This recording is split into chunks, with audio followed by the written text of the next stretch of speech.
There have been all sorts of strange and unpleasant things trying to kill us ever since we boarded the Ishimura. It might be in our best interest to keep tabs on the different necromorphs that we come across, as well as the tools at our disposal for protecting Isaac from them. The first variant of necromorph that we came across, the Slasher, is certainly grotesque, but still by far the most recognizably human state of transformation that we've encountered.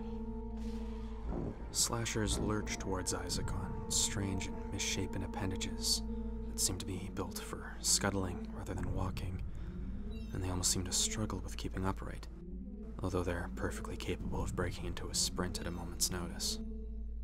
They also have a rather irritating fondness for playing dead in order to surprise their victims.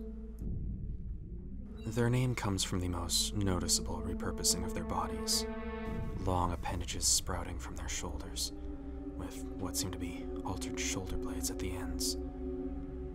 They form blades which are perfectly capable of sawing through exposed flesh in a single swing. The host's original arms appear to have been shorn in this process, and can usually be seen hanging by their abdomen by strands of flesh. Upon finding and preferably sneaking up on their prey, a slasher will swing their blades with the intent of removing limbs, but they can also attempt to ensnare them and use their clotted, torn open mouths to tear into their flesh. Isaac's suit provides him with enough protection to give him a window of opportunity to break the hold, assuming he acts quickly enough. There have been a couple different variations of slashers so far. Female slashers are known as spitters and can expel acid from their mouths from a distance. And what we'll call pants slashers have a protected lower body, leaving only their swollen upper half susceptible to dismemberment. We've also encountered a dangerous black carapaced, enhanced version of the slasher in the morgue, in the form of Captain Matthias's corpse, and another one while leaving the infirmary. All told, slashers are probably the simplest necromorph to deal with, but they still shouldn't be underestimated. They can swarm you if you aren't careful. Removing their legs can provide room to deal with larger crowds, but as with any other necromorph, a simple amputated leg will do very little to stop their pursuit of your skin.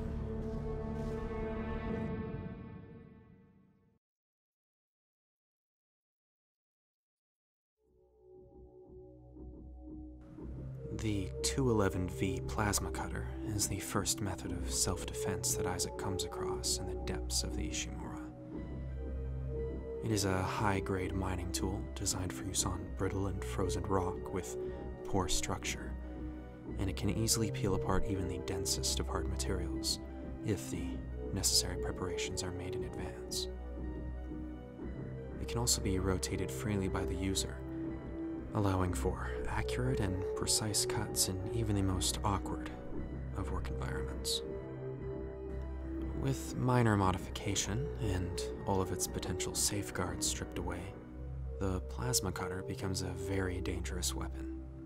The user should keep in mind that it is designed for use on rock as opposed to organic matter, and the thermal expansion caused by the heated plasma that the cutter expels requires repeated application to do any significant damage.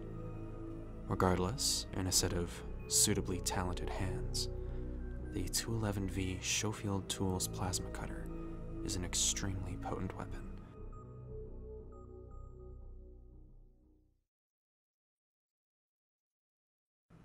Also, it looks really cool.